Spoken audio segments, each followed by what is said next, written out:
नमस्कार everyone, hope you all are fine. आज हम परसेंटेज के जो प्रीवियस ईयर क्वेश्चंस आए हुए हैं उनकी प्रैक्टिस करेंगे ताकि एग्जाम में आज के बाद परसेंटेज का कोई भी क्वेश्चन आए आप बड़ी इजीली उनको सोल्व कर सकें। तो चलिए बिना देरी करते स्टार्ट करते हैं।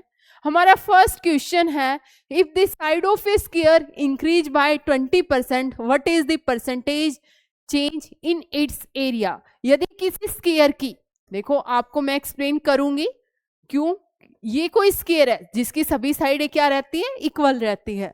वो कह रहा है स्क्वायर की साइडें 20% इंक्रीज कर दे, इसका मतलब 20% मीन्स क्या हुआ, 1/5। अब एरिया ऑफ स्क्वायर क्या रहता है, ए स्क्वायर। क्या रहता है, ए स्क्वायर, मतलब साइड का स्क्वायर। अगर पहले साइड 5 थी तो अब साइड कितनी हो गई, 6। यदि पहले 5 थी तो अब क्या हो गई, 6। ए पर इफेक्ट पड़ा 2 बार क्योंकि ए का स्क्वायर था। ये कितना हुआ, 5 5 जा 25, ये हुआ 36, 6 6 जा 36, 5 5 जा 25। कहने का मतलब है यदि पहले 25 थी तो अब 36 हो गई। कितने का डिफरेंस हुआ, 11 का। कितने पर हुआ, 25 पर। मल्टीप्लाई बाय 100 कितना आएगा, 44%। हमेशा जो चेंज होता है, जो हमारा ओरिजिनल रेट रहता है, ओरिजिनल प्राइस रहता है, ओरिजिनल एरिया रहता है, हमेशा उस पर चेंज रहता है। समझ में आया। नेक्स्ट क्वेश्चन देखिए। नेक्स्ट में क्या कह रहा है, if the length of a rectangle increase by 25% and breadth decrease by 20%, what is the net percent change in area। अब रेक्टेंगल बनेगी, आप ये रेक्टेंगल है, इसकी लेंथ में इंक्रीज कर दिया 25% का और इसकी ब्रेड्थ डिक्रीज कर दी 20%। एरिया ऑफ रेक्टेंगल क्या होता है, L क्रॉस B। इसका मतलब L क्या है यहां पर, 25% मतलब 1/4, ये 1/5। 4 से लेंथ इंक्रीज किए है, कितने का इंक्रीज हुआ, 1 का। 5 से 1 कम किया है, कितने डिक्रीज हुई, 1। 4 से लेंथ इंक्रीज हुई है, ब्रेड्थ 5 से 4 हो गई। 4 5 जा 20, 5 4 जा 20। 20 थी, अब भी 20 ही एरिया रहा, कोई चेंज नहीं हुआ तो 0% ही रहेगा। अगर वैसे ही चेंज नहीं हुआ तो कितना होगा, 0%, वरना आप 0/20 मल्टीप्लाई बाय 100, आंसर क्या है, 0। जो कह रहा है, आपको अगर फॉर्मूला पता है एरिया का, वॉल्यूम का, तो आपको इस टाइप का कोई भी क्वेश्चन आ जाए आप इजीली निकाल सकेंगे। अब देखिए, radius of a circle decrease by 10%, what is change in area. ये कोई सर्कल है, ये इसकी रेडियस है। सर्कल का फॉर्मूला क्या होता है, πr²। एरिया का यही रहता है। पाई कांस्टेंट है, कोई फर्क नहीं पड़ेगा, चेंज रेडियस हो रही है तो रेडियस को ही हम चेंज करेंगे, क्योंकि तो पाई तो कांस्टेंट है तो ये तो एरिया में कोई इफेक्ट डालेगा नहीं, सिर्फ कौन डालेगी, रेडियस। रेडियस कितनी हो रही है, 10% डिक्रीज। 10% का मतलब 1/10, मतलब पहले 10 थी अब 9 होगी, 10 थी 9 होगी। यहाँ पे देखो r², इसका मतलब 2 बार चेंज होगी, r इंटू आर। 10 गुना 10, पहले 100 रेडियस थी अब 81 हो गई। कितने का डिफरेंस पड़ा, 19 का। कितने पे पड़ा, 100 पे। मल्टीप्लाई बाय 100 कितना आया, 19%। आया समझ में। नेक्स्ट क्वेश्चन देखिए, if the radius of A square increase by 10%, what is the percentage change in its volume. अच्छा, अब किसकी बात कर रहा है, वो वॉल्यूम की बात कर रहा है, चेंज इन वॉल्यूम। ये स्फीयर है आपका, स्फीयर का वॉल्यूम का फॉर्मूला बताइए मुझे जल्दी से, क्या होता है, 4/3 πr³। अब देखिए वॉल्यूम में ये कांस्टेंट है, किस पे इफेक्ट पड़ेगा, r³ पे, मतलब r को 3 बार इफेक्ट पड़ेगा, r क्रॉस r। देखिए कितना हुआ, यहां पर था, हाँ ये रहा, कितना है, 10% है। 10% मतलब 1/10, 10% इंक्रीज हो रहा है। इंक्रीज हो रहा है तो इसका मतलब 10 पे 1 इंक्रीज हुआ 11, 10 पे 1 इंक्रीज हुआ 11, 10 पे 1 इंक्रीज हुआ 11। कितना हुआ, 1000। यहाँ पे कितना होगा, 1331। जब इनको मल्टीप्लाई करेंगे कितने का फर्क पड़ा, 331 का। कितने पे, 1000 पे, मल्टीप्लाई बाय 100 कितना हुआ, 33.1। कोई फॉर्मूला लगाने की जरूरत नहीं, सिर्फ जो आपके ज्योमेट्री के फॉर्मूले हैं वो आपको यूज करने हैं। नेक्स्ट देखिए, इसके बाद है साइड ऑफ ए क्यूब। अगर क्यूब है, क्यूब को आपको बनाना आता ही होगा, क्या हो गया ये क्यूब बन, ठीक है, थोड़ा सा इक्वल लेना है, मैंने थोड़ा क्यूबोइड टाइप में बना दिया, ध्यान रखना ये क्यूब होता है। तो यहाँ पे कह रहा है साइड ऑफ ए क्यूब, एक क्यूब की साइड क्या हो रही है, इंक्रीज हो रही है, कितनी हो रही है, 12%, 12% इंक्रीज हो रही है। तो 12% का मतलब 100/12, ठीक है। आप इसको सोल्व कर सकते हो 3/25, ठीक है, 4 × 12, 4 से 25। इसका मतलब क्यूब वॉल्यूम ऑफ क्यूब क्या होता है, ए क्यूब। 25 थी, अब 28, 25 था, 28, कितनी बार, 3 बार, क्योंकि 3 बार मल्टीप्लाई करना है। 25 था, अब 28, 3 बार करोगे इसको मल्टीप्लाई, इसको भी मल्टीप्लाई करोगे, माइनस करके निकाल लोगे, ठीक है। नेक्स्ट देखिए, हाँ एक क्वेश्चन तो आपके लिए भी छोड़ देती हूँ, थोड़ा सा हिंट बता देती हूँ। सिलेंडर की हाइट, सिलेंडर क्या रहता है, ये कोई सिलेंडर है, देखिए यही सिलेंडर है, ये इसकी रेडियस होती है, ये इसकी हाइट होती है। Volume of cylinder, volume of cylinder क्या होता है, किसी को पता है, मैं बता देती हूँ क्या होता है, πr²h, πr²h। अगर वो सरफेस एरिया ऑफ सिलेंडर कहेगा तो क्या होता है, साथ साथ ये फॉर्मूले आप नोटबुक में जरूर लिख लेना, क्योंकि बहुत काम किया है, वरना इधर उधर देखते रहना पड़ता है। 2πrh, और वो टोटल सरफेस एरिया बोलेगा तो क्या होगा, total surface area 2πr × r+h। एक क्यूब का भी ध्यान रखना, वॉल्यूम ऑफ क्यूब क्या बताया, a cube, surface area of cube क्या होता है, 6a², ठीक है। दूसरा volume of cuboid, volume of cuboid क्या होगा, L × B × H। अगर हम कहें सरफेस एरिया ऑफ क्यूबॉइड तो क्या होगा, 2 × LB + BH + HL। एक और बात जो बच्चे हरदम फंस जाते हैं, वो कहेगा lateral surface area of cuboid, क्या कहेगा, लेटरल सरफेस एरिया। जैसे ये सरफेस एरिया बोला, अगर वो लेटरल सरफेस एरिया, देखो मैं कभी इधर लिख रही हूँ कभी इधर, ये आप मेरे बोलने के साथ साथ लिखते रहना कि किधर से किधर चलना है। Lateral surface area of cuboid, lateral का मतलब होता है उसके ये ओपन रहते हैं, ऊपर वाला पार्ट क्या रहता है, ओपन रहता है, खुला है वो, ठीक है। Lateral surface area of cylinder क्या रहता है, LB, इन दोनों के साथ 2BH + 2HL, ठीक है। ये ध्यान रखना, मोस्टली इसमें पजल हो जाते हैं। एक सरफेस, एक पार्ट क्या रहेगा, खुला रहेगा, जैसे पानी का ड्रम होता है ना, इस टाइप से रहेगा, ठीक है। तो अब यहाँ पर क्या कह रहा था, वो कह रहा था height of a cylinder increase, तो आप कर सकते हैं, हाइट को इंक्रीज करना है और ये रेडियस मान लो, मैंने बाय मिस्टेक लिख दिया आपको। तो हाइट कितनी है, 20% इंक्रीज हो रही है, 20/100। रेडियस कितनी इंक्रीज हो रही है, 10%, 10/100, ठीक है। 1/5, ये 1/10, 5 से 6 हो गई, ये 10 से 11 हो गई, मल्टीप्लाई करके निकालोगे 50, 11, 66, माइनस करके ओरिजिनल पे चेंज होगा, क्योंकि प्रैक्टिस क्वेश्चन है, ज्यादा एक्सप्लेनेशन का नहीं है, मैं समझा दूंगी। अब वो कह रहा है value of A machine decrease by 10% every year. एक मशीन है जिसकी वैल्यू 10% हमेशा कम होती हुई जा रही है, यदि इसकी प्रेजेंट वैल्यू 72,900 है, तो कह रहा है इसकी 2 साल पहले क्या थी, 10 साल कम होती हुई जा रही है, 2 साल की बात कर रहा है। पहले 10% का मतलब 1/10 कम हो रही है, 10 पे 1 कम हुई 9, 10 पे 1 कम हुई 9, ये कितनी हुई 100, ये कितनी हुई 81। जो ये आई है, ये आई है प्रेजेंट वैल्यू, ये क्या आई है जो 2 साल पहले थी, ये क्या आई है 2 years अगो। प्रेजेंट वैल्यू कितनी दे रखी है 72,900, उनके अकॉर्डिंग कितनी है 81, तो ये किससे मल्टीप्लाई करना पड़ेगा 900 से, देखो 9, तो इसको भी किससे करना पड़ेगा 900 से, कितना आ जाएगा 40 सॉरी, आ गया समझ में। नेक्स्ट देखिए, नेक्स्ट में क्या कह रहा है, population of A town is 48,600, first year में इंक्रीज हो रही है 25%, सेकेंड ईयर में 8% डिक्रीज हो रही है। Population of town at the end of 2 year,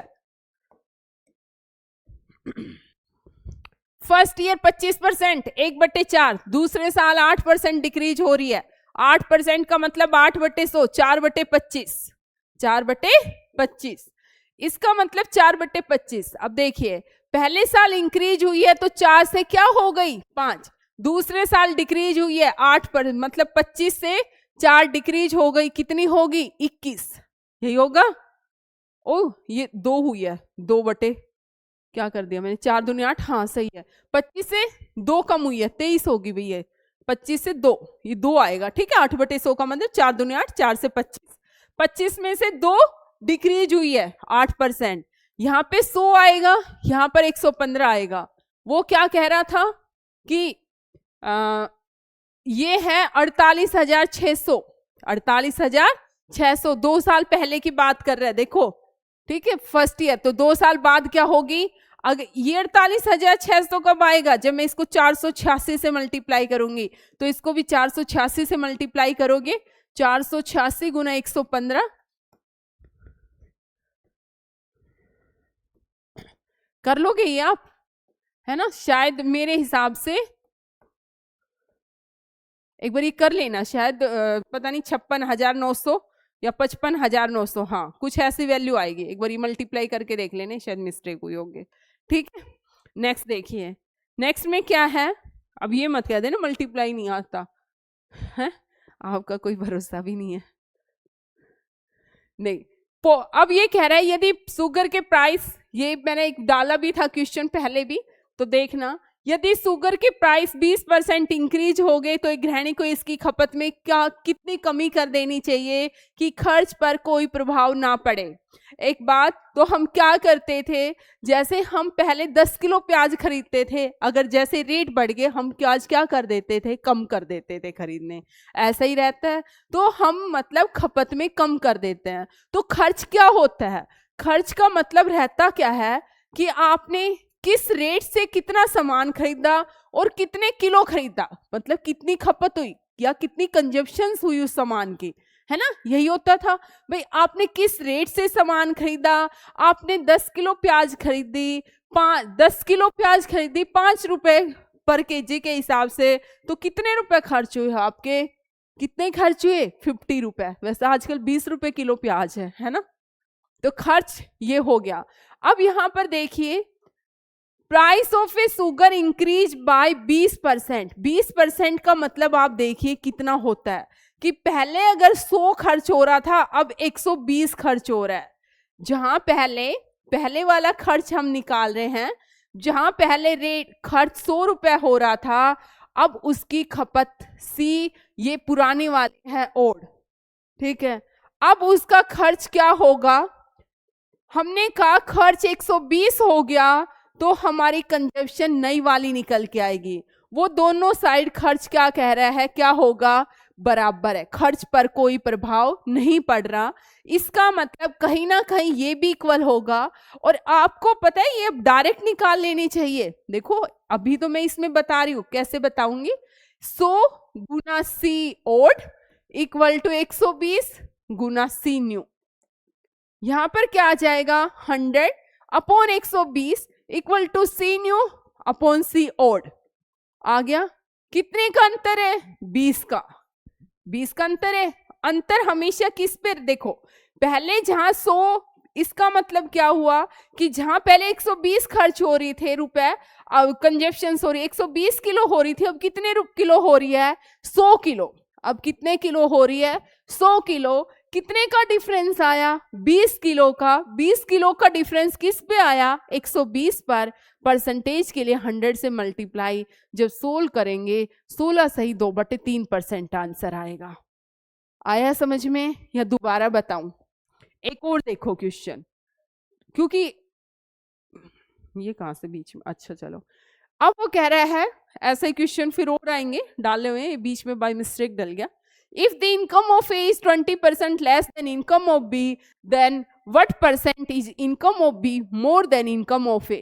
वो कह रहा है, क्या कहना चाह रहा है, यदि A की इनकम B से 20% कम है, किससे कम है, B से, तो B की मानो, जिससे कहीं कम है उससे मानो। A की 20% कम है तो कितनी होगी, 80 होगी।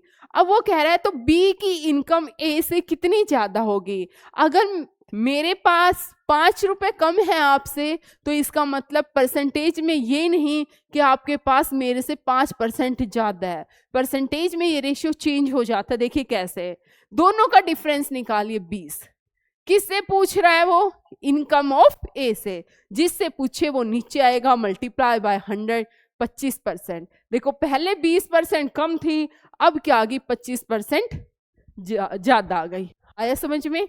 नेक्स्ट देखिए, नेक्स्ट में ये प्राइस का ही है, जैसे पहला क्वेश्चन था, एक बार समझना इसको।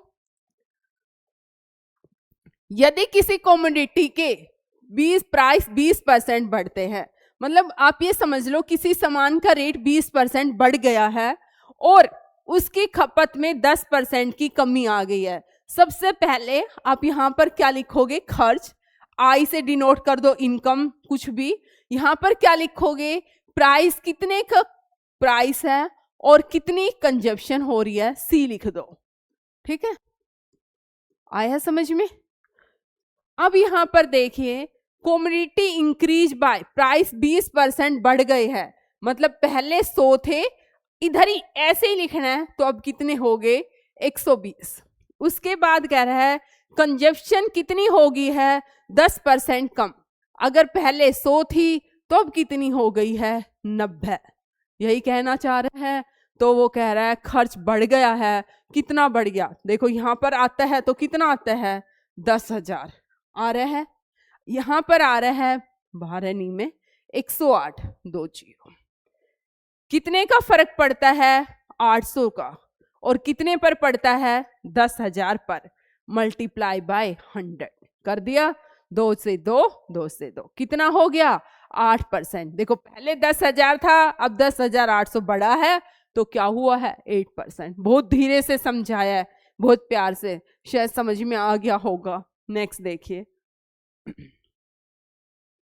यदि किसी कमोडिटी के प्राइस इंक्रीज होते 30% और उसका खर्च बढ़ता है 17%, तो इफेक्ट कितना पड़ेगा कमोडिटी पर? उस सामान पर कितना इफेक्ट पड़ेगा? तो यहां पर देखिए कैसे करेंगे। यदि किसी कमोडिटी का क्या हो गया? Price of A commodity increase by 30% and expenditure increase, price, खर्च, सबसे पहले एक ही लाइन लिखनी है, प्राइस इनटू खपत या कंजप्शन जो होती है, यही होती है। अब यहां पर देखिए प्राइस बढ़ गए हैं, जहां पहले 100 थे, अब 30%, 130। अब वो कह रहा है खर्च, मैंने कंजप्शन उसने दे नहीं रखी, मैंने मानी 10 किलो खर्च हो रहा था। ठीक है, तो खर्च कितना हुआ? 1000। आप 100 मानो, 10 मानो, कुछ भी मानो। अब वो कह रहा है जो खर्चा है वो 17% बढ़ गया है, तो 1000 का 17% कितना आएगा? देखो आप निकाल के देख लो, 1000 का 17% 170 आएगा। देखो 2 जीरो से 170 जब ऐड करेंगे 1700 आ जाएगा, सॉरी 1170 आ जाएगा। देखो क्या कर रही हूं, आ गया समझ में? और ये हमें पता है कि कितनी निकाले, हम मान लेते हैं ये एक्स हो रही है, भाई खर्चे ये दे रखा था, ये हमने मान लिया एक्स हो रही है। इसका मतलब 1170 को मैं 130 से डिवाइड करती हूँ तो एक्स आता है 0 से 0, एक्स बराबर 9 kg। मतलब पहले जहां 10 किलो हो रहे थे, अब कितने कम और खर्च हो रहे हैं? 9 किलो। इफेक्ट बताना था, 1 रुपए का इफेक्ट पड़ा किस पर? 10 पर गुणा 100, कितना आएगा? 10%। क्या होगा? डिक्रीज होगा। समझ में आ गया? देखो कितना इजी ट्रिक है, और मोस्टली बच्चे इसमें पजल हो जाते हैं, तो समझ के एक समझा सारे क्वेश्चंस होते चलेंगे। नेक्स्ट देखिए, नेक्स्ट में क्या है? Price of pulses increase by 30%, by how much percent should Nalini reduce her consumption of pulses so that her expenditure on pulses does not increase? वो कह रहा है जैसे दाल के दामों में 30% की वृद्धि होती है, तो खपत में कितनी कमी कर दे कि उसके खर्च पर कोई प्रभाव ना पड़े। शायद आप बहुत इजीली कर पाएंगे इस क्वेश्चन को। मुझे कमेंट में जरूर आंसर देना कि क्वेश्चन नंबर 13 का ये आंसर आया। मुझे लगेगा कि आपको समझ में आ गया, क्योंकि प्रैक्टिस है, एक्सरसाइज है, तो आपको कुछ क्वेश्चनों के तो आंसर खुद भी देने चाहिए।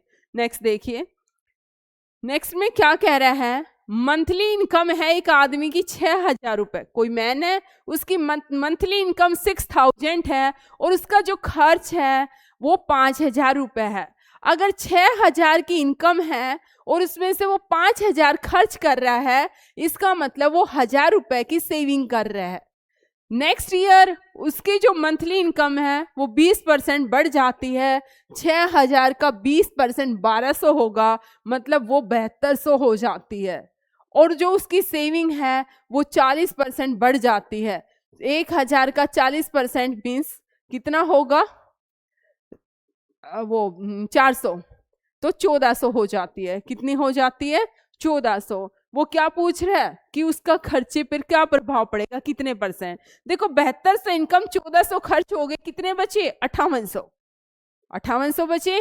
पहले कहाँ खर्च हो रहे थे, 5,000, अब कितने खर्च हो रहे हैं, 5800। इसका मतलब कितने का फर्क पड़ा, 800 का। कितने में पड़ा, 5,000 पे, मल्टीप्लाई बाय 100, ठीक है, क्या हो गया, 16% आया।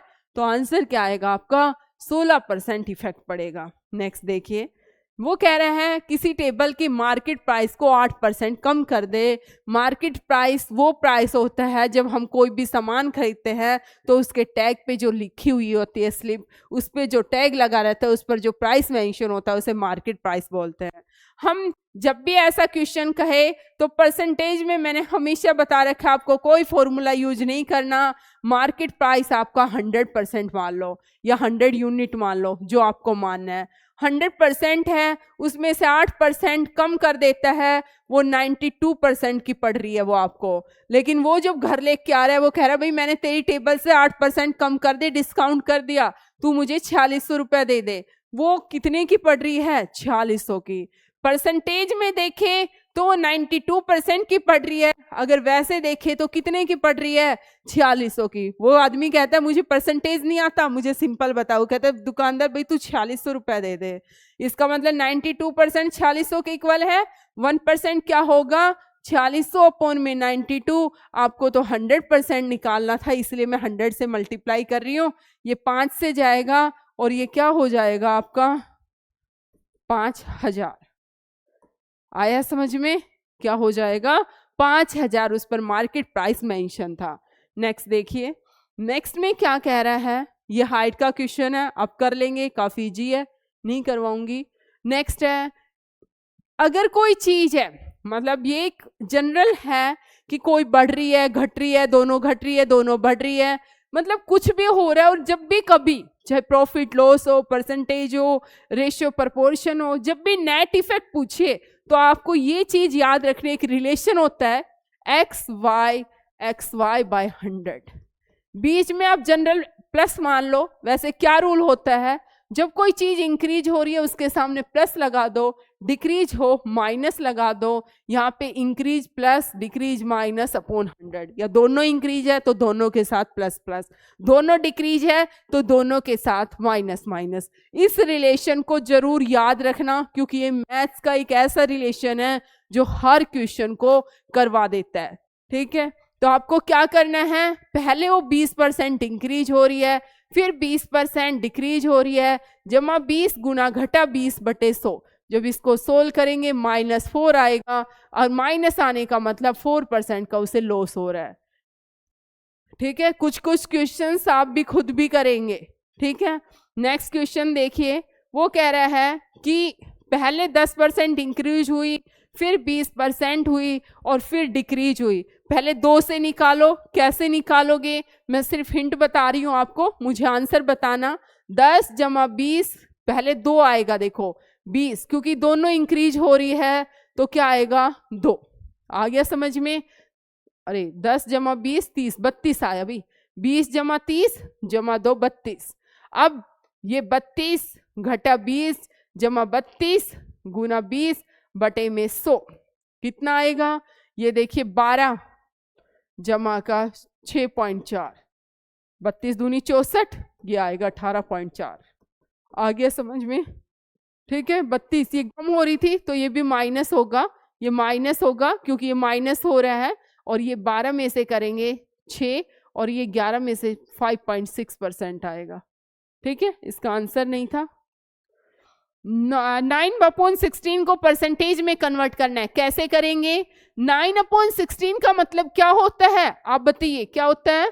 9/16 का मतलब है कि 100 में से मेरे पास कोई चीज 9 है, 1 में से 9/16 होगी। परसेंटेज का मतलब वो पूछना चाह रहा है कि 100 में से वो सामान आपके पास कितना है, वो यहाँ पे 25 कितना आएगा? 225/4। नेक्स्ट देखिए, 1 minute 10 second is how many percentage of half an hour. जब भी वो पूछे कि ये कितना बड़ा है, कितना ज्यादा है, या वो उसका कितना भाग है, कितना प्रपोर्शन है, तो हमेशा ध्यान रखना ये एक तरीके से कंपैरिजन होता है। और जब कंपैरिजन करते हैं तो क्या होता है कि दोनों आइटम्स है उनकी यूनिट क्या होनी चाहिए? सेम होनी चाहिए। ये इंग्लिश का भी है, देखो वो कहते हैं ना the climate of Chandigarh is better than Shimla, तो गलत आता है। क्या होता है? The climate of Chandigarh is better than the climate of Shimla. Climate का कंपैरिजन क्लाइमेट से करते हैं, तो वो यहीं पर ही आएगा कि 1 minute 10 second इज किसका कितना पार्ट है? तो 1 minute 10 second है, छोटी यूनिट देखो, सेकंड दिख रही है यहाँ पे, 1 minute 10 second, तो 1 minute में 60 + 10 कितने सेकंड हुए? 70 सेकंड। हाफ आवर का मतलब क्या हुआ? 1800 सेकंड। 70/1800 गुना का 100। ये जब सोल्व करोगी ना तो इसका आंसर ये आएगा, ये मैंने आज ही किया था। नेक्स्ट देखिए, ए नंबर इंक्रीज फ्रॉम 250 to 315। 215 से 315 इंक्रीज हुआ है। कितना इंक्रीज हुआ? 5 6 65 का किस पे हुआ? 250 पे गुना का 100। नेक्स्ट देखिए, 15% of A number is 72, what is the number? 15% कोई नंबर है, मैंने कहा 15% ऑफ x = 72 है। आपको यही तो पता है कि 15x/100 = 72 है। x क्या आएगा? इस 72/100 डिवाइडेड बाय, आप डायरेक्ट करेंगे, ऐसा कुछ नहीं करना। आपको पता है, आप ऑप्शन से भी कर सकते हो कि जो x आएगा, आप इस टाइप के क्वेश्चंस को डायरेक्ट नहीं करना, ऑप्शन से ही आपको आइडिया आ जाएगा। 15% पहला ऑप्शन लगा देना, जब सोल्व करोगे यूनिट डिजिट से ही आपको आइडिया आ जाएगा, इतना लंबा सोल्व नहीं करना। नेक्स्ट है, a student got 360 marks out of 450, what % did he score? तो कैसे निकालेंगे? 360 स्कोर किया है, 360 अपॉन में 450 मल्टीप्लाई बाय 100। नेक्स्ट देखिए, नेक्स्ट में क्या कह रहा है? 15% of a + b = 20% of a - b, then what % of b is equal to a? अगर 15% ऑफ a + b किसके इक्वल है? यहाँ पर 15 ऑफ परसेंट से परसेंट कैंसिल हो जाएगा नहीं, और यहाँ पर 20 × a - b आ जाएगा। यहां से क्या आ जाएगा? आप क्रॉस करेंगे, 15a + 15b = 20a - 20b, यही आएगा। आप निकालेंगे 5a = 7b, वो 35b आ रहा है, a = 7b आ रहा है। आपसे क्या पूछ रहा है? What % of b?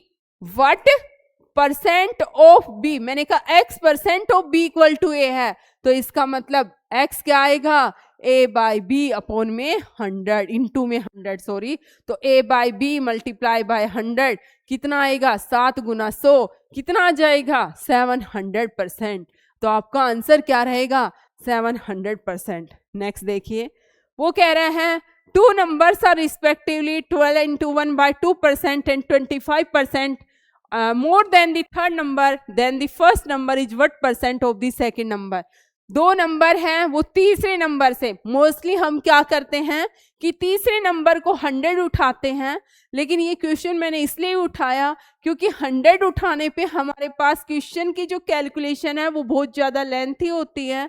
जब हमारे पास इस टाइप से फ्रैक्शनल हो तो आप 2 का मल्टीपल नंबर उठा लो, कोई भी है तो 100 भी 2 का, लेकिन देखो 12 से 1/2 25/2 आएगा। तो आप क्या करोगे कि 25 चौके 100 होगा, अगर उसको देखो यहाँ पे 80 ले लो, आप 80 लोगे तो 25/2 करोगे तो वो क्या हो जाएगा? होल पार्ट आ जाएगा। ठीक है, आपने थर्ड नंबर को क्या माना? Let the third number be 80, third number को क्या माना 80। अब वो कह रहा है फर्स्ट नंबर 12 सही 25/2% ज्यादा है किससे, थर्ड नंबर से। ठीक है, थर्ड नंबर यहाँ पे 100 आएगा, परसेंटेज को कन्वर्ट, 25 चौके 100 कितना आया 10, मतलब फर्स्ट नंबर हमारा क्या आएगा 90। सेकंड नंबर कितना ज्यादा है 25%, तो 25% का मतलब 25/100 गुना 80 कितना आया 20, 80 जमा 20 100। थर्ड नंबर क्या था हमारा 80, second number 100, first number 90। First number is what percent of second number, 90/100 गुना 100 तो कितना आ जाएगा 90% ही। आया समझ में। नेक्स्ट क्वेश्चन देखिए, नेक्स्ट में क्या कह रहा है, दो कैंडिडेट के बीच में इलेक्शन होते हैं, काफी अच्छा क्वेश्चन है। दो कैंडिडेट के बीच में इलेक्शन होते हैं, एक कैंडिडेट 14,000 वोटों से जीतता है by getting 60% of the total vote cast. जो टोटल वोट पड़ते हैं उसके 60% वोटों से वो जीत जाता है। तो वो कह रहा है विनिंग कैंडिडेट ने कितने वोट डाले। जब भी वोटिंग का क्वेश्चन हो तो आपको मान के चलना है कि हम मान के चलेंगे 100 यूनिट वोट डले हैं, 100 unit let total vote cast कितने हुए हैं 100 यूनिट। ठीक है, 100 यूनिट टोटल वोट डले हैं आपके, इसमें से जो जीतने वाला है उसको 60% टोटल जो वोट डले उसका मिला, तो हारने वाले को कितने मिलेंगे 40%। जीतने वाले को कितने मिले हैं 60%, तो ऑब्वियस है हारने वाले को कितने मिलेंगे 40%। जीत और हार का अंतर कितने का होगा 20% का, और वैसे देखें तो वो 14,000 वोटों से जीता है, इसका मतलब 1% 7,000 हुआ है। हाँ, जीत और हार का अंतर वैसे कह रहा है वो bye getting 60% of total vote cost, तो 60 है जीत और हार का अंतर।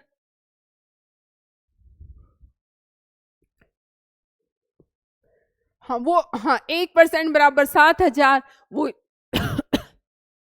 विनिंग कैंडिडेट के वोट पूछ रहा है। मैं ऑप्शन देख के सोच रही थी कि ऑप्शन तो 70,000 आ रहा है, लेकिन यहाँ पर कहीं दिख नहीं रहा। वो क्या पूछ रहा था कि जीतने वाले को कितने मिले, तो 60% का मतलब 60 मल्टीप्लाई बाय 7,000 कितने मिलेंगे 42,000। आया समझ में। नेक्स्ट देखिए, नेक्स्ट में क्या कह रहा है, काफी अच्छा क्वेश्चन है, ध्यान से बिल्कुल।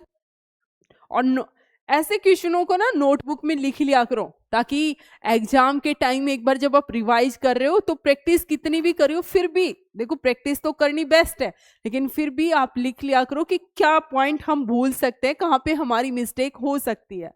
यहाँ पर देखिए वो कह रहा है कोई इलेक्शन है दो कैंडिडेट के बीच में, एक कैंडिडेट को वैलिड वोट का 52% मिल रहा है और जो टोटल वोट है उसका 25% वोट इनवैलिड हो जाता है। यदि टोटल नंबर ऑफ वोट 8400 है तो जो अदर वैलिड वोट है वो अदर कैंडिडेट को कितने मिले, मतलब हारने वाले कैंडिडेट को वैलिड वोटों का कितना मिला। तो कैसे करेंगे, जब भी हम टोटल वोट क्या होते हैं जो वोटर लिस्ट में सबसे पहले आते हैं 100 यूनिट्स आया। अब उसके बाद वैलिड कितने बचे, वैलिड वोट हुए कितने हुए 75 यूनिट्स। ठीक है, टोटल वो कह रहा था आपने लिया अभी 100 यूनिट्स और वो कह रहा था टोटल वोट है 8400, इसका मतलब एक यूनिट वोट 84 के इक्वल है, तो 75 इंटू 84 ये कितना आएगा 7600। ठीक है आया।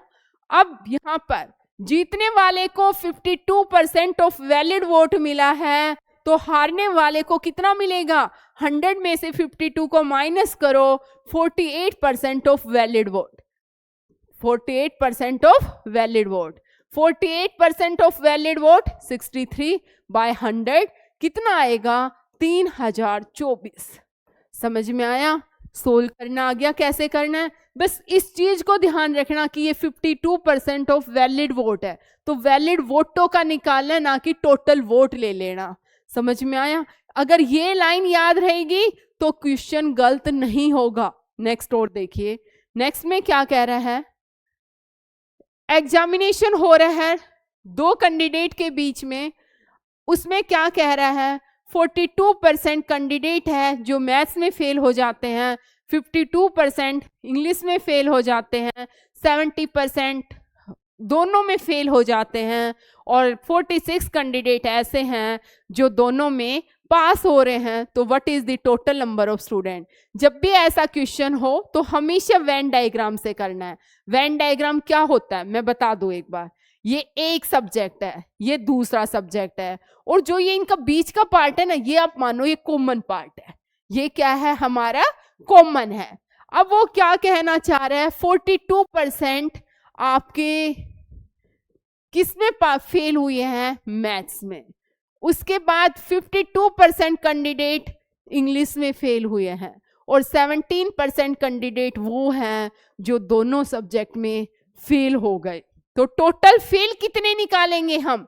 अगर टोटल फेल होते हैं तो कितने परसेंट होते हैं? देखो जो ये 17% है, ये वाला पार्ट, देखो ये वाला पार्ट, ये 52 इंग्लिश वाले में भी है और मैथ्स वाले में भी है। इसका मतलब ये दो दो बार काउंट हो रहा है। देखो यहां से यहां तक भी ये 17 वाला हिस्सा इसमें भी आ रहा है और इसमें भी। तो अब टोटल क्या होगा? 42 प्लस 52। 52 वाले में से सिर्फ हमें ये वाला पार्ट चाहिए, क्योंकि ये तो इसके अंदर आ ही चुका है भाई, ये वाला पार्ट तो आ चुका, ये वाला बचा हुआ है। तो ये कितना होगा? 52 में से 17 को क्या कर दो? माइनस कर दो। इसको करेंगे, ये क्या आएगा? 77%। 77% फेल हुए तो पास कितने होते हैं? टोटल स्टूडेंट 100 होते हैं, तो 23% पास हुए हैं। आपके अकॉर्डिंग 23% हुए हैं, लेकिन स्टेटमेंट कह रहा है 46 कैंडिडेट पास हुए हैं। इसका मतलब 1% 2 के इक्वल है। टोटल नंबर ऑफ स्टूडेंट 100% किसके इक्वल आ जाएगा? 200 के इक्वल। सबसे इजी मेथड है, कुछ करने की जरूरत नहीं, ना फॉर्मूलों को रटने की, ना कुछ और। नेक्स्ट देखिए, कोई एग्जाम है, 80% बॉयज इंग्लिश में पास होते हैं। फिर से हम वही वेन डायग्राम, जितने सब्जेक्ट है उतने सर्कल बना लो, 1 2 ही है यहाँ पे।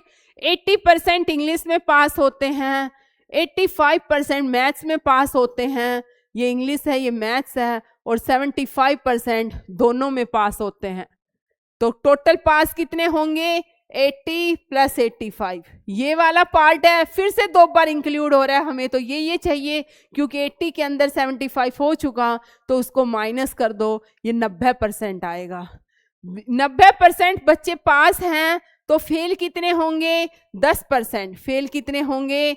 10%। और उसके अकॉर्डिंग 45 बॉयज फेल है, तो 100% किसके इक्वल आएगा? 450 के। आ गया समझ में? टोटल नंबर ऑफ बॉयज क्या आएंगे? 450। नेक्स्ट देखिए, वो कह रहे हैं संदीप, जब भी पास और फेल की क्राइटेरिया हो, एक बाउंड्री लाइन होती है। इस बाउंड्री लाइन को जो बच्चा पार कर गया वो पास स्टूडेंट कहलाएगा, और जो इस बाउंड्री लाइन को से नीचे रहेगा वो बच्चा फेल कहलाएगा। यही क्राइटेरिया होता है कि 35% पास है, तो 35% जिसके आगे वो या उससे ऊपर रह गए वो पास है, जो उसके नीचे रह गया वो बच्चा क्या कहलाएगा? फेल कहलाएगा। यहाँ पर क्या होता है कि उन्होंने कंडीशन फिक्स कर दी कि 36% वाला स्टूडेंट पास कहलाएगा, वो 24% वो बच्चा स्कोर कर रहा है, 9 नंबरों से फेल हो रहा है। अगर उसे ये 9 नंबर और मिल जाते तो वो बच्चा क्या कहलाता? पास कहलाता। इसका मतलब पास कहलाने का मतलब क्या हुआ? वो बच्चा यहाँ पहुंच जाता, और यहाँ पहुंचने का मतलब वो कितना स्कोर कर चुका होता? 36%। इसका मतलब 12% बराबर 9, और 100% क्या आएगा? 9/12 गुना 100। ठीक है, कर लोगे इसे सोल्व, 75 आ जाएगा। नेक्स्ट देखिए, काफी अच्छे क्वेश्चंस हैं, आप प्लीज इनको जरूर करना।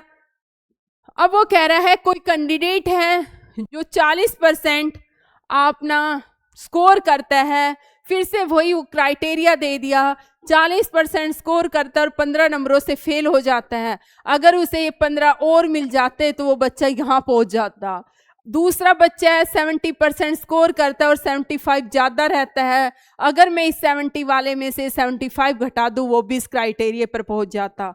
दोनों को इक्वल कर लो, 70% जो उससे 75 ज्यादा थे, जो कम थे उसको दे दो, परसेंटेज निकाल लेना, आ जाएगा समझ में। 30% किसके इक्वल आ जाएगा? यहाँ से 90, 1 3 के बराबर आ जाएगा, और वो पासिंग 1% किसके बराबर है? 3 के। पासिंग परसेंट 120 जमा 15, 135 बटे में 300 गुना 145। ठीक है, नेक्स्ट देखिए, नेक्स्ट में क्या कह रहा है, वो कह रहा है 40%, कोई मुकेश है, वो अपनी 40% इनकम है, ये टोटल इनकम होती है। जब हिस्से होते हैं, ये टोटल प्रॉपर्टी है, आपकी इनकम है मान ली, उसमें से 40% वो ऐसे डिवाइड कर देता है। क्या बोलते हैं इसको, पता है कौन सा चार्ट बोलते हैं, पाई चार्ट। ये कौन सा चार्ट होता है, पाई चार्ट। और ऐसे ऐसे खड़ा खड़ा रहता है, ऐसे ऐसे ऐसे ऐसे बार में, वो क्या होता है, बार ग्राफ। और जो लाइनों में रहता है उसे क्या बोलते हैं, लाइन चार्ट। ठीक है, तो यहां पर वो क्या कह रहा है, 40% अपनी इनकम का खर्च करता है फूड पर, 20% हाउस रेंट पर, 10% एंटरटेनमेंट पर, 10% ट्रांसपोर्टेशन पर, और लास्ट में वो ये रुपए बचा लेता है। कितने रुपए बचाता है लास्ट में, ये वाले पैसे बचा लेता है जो बच गए वो। ठीक है, ये वाले सारे पैसे ये बचा लेता है वो। कितने खर्च किए, 40 जमा 20 60 70 80 खर्च कर दिए, 20% बच गए 100 में से, और उसके हिसाब से 1500 के इक्वल है, तो आपकी 100% किसके इक्वल आ जाएगा, 7500 के इक्वल। नेक्स्ट देखिए, नेक्स्ट में क्या कह रहा है वो कह रहा है 20% अपनी इनकम का अपने बड़े बेटे को देता है, जो बचा हुआ है उसमें से 30% छोटे वाले को देता है, और जो बच गया उसका 10% किसी ट्रस्ट को दान करता है। जब वो कहे ना बचे हुए का या जो रिमाइंडर है उसका, तो ऐसे क्वेश्चनों में पता है क्या करना है, ऊपर 100 लिखा, फिर क्या कर दिया उसने, 100 में से 20, फिर 100 में से 30, फिर 100 में से 10,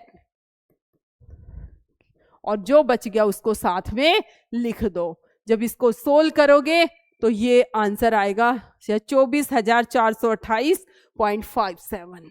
ठीक है, इसको सोल्व कर लेना। नेक्स्ट देखिए, लॉजिकल क्वेश्चन है बिल्कुल। जब आपके पास रो और कॉलम में कोई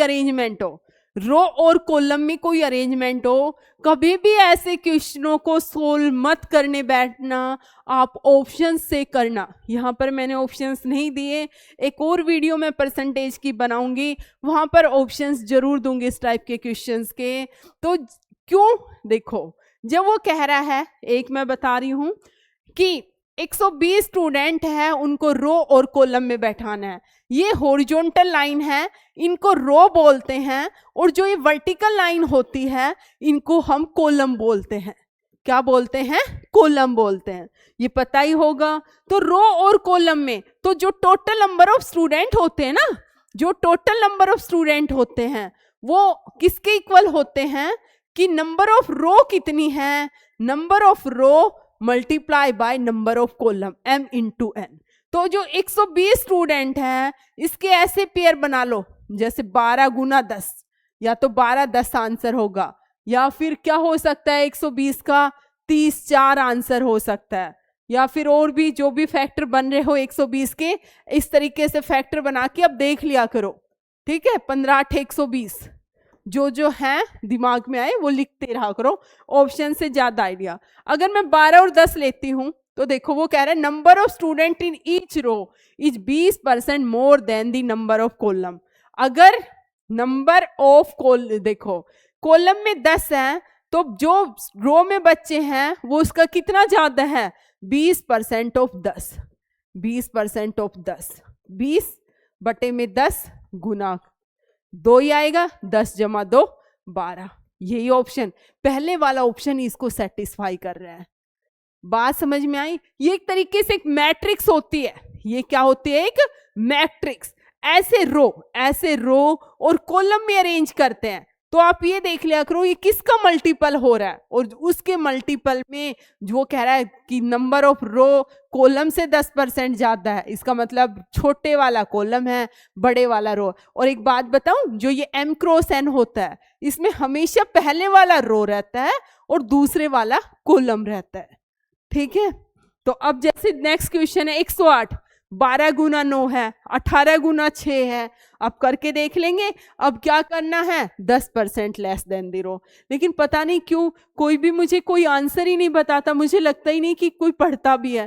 भाई इतनी मेहनत से बनाती हूं तो कुछ तो आप भी कमेंट कर सकते हैं। ठीक है, नेक्स्ट देखिए।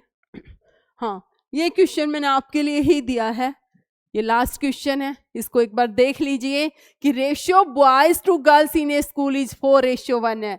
75% of boys, 70% of girls take scholarship. Then find out the percentage of their student who do not take scholarship. इसी क्वेश्चन से हम अपनी नेक्स्ट वीडियो को स्टार्ट करेंगे। आज के लिए धन्यवाद।